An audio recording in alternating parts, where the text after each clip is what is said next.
Gusto mo bang malaman kung magkano ang price ng One Piece cards gamit lamang ang sarili mong cellphone? Sa videong ito, ituturo ko sa inyo kung paano gumamit ng application sa Play Store para malaman mo kung magkano ang price ng mga cards mo.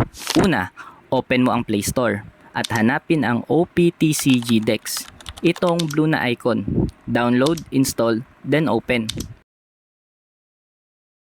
Gawin nating sample si Luffy.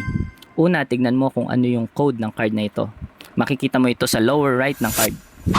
I-tap mo yung icon sa upper right ng app para lumabas yung search bar. Type mo lang yung code. At ayan na. Makikita mo both price ng English at Japanese cards dito. In yen at US dollars. Kung gusto mo malaman kung paano mag-convert sa peso, comment how para magawan ko ng video. Next, paano kung hindi mo alam ang code?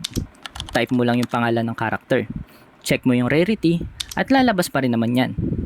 Pwede din specific volume, kagaya nito, OP13. At ganun lang kadali mag-check ng price. Kung nakatulong sa inyo itong video, please follow for more.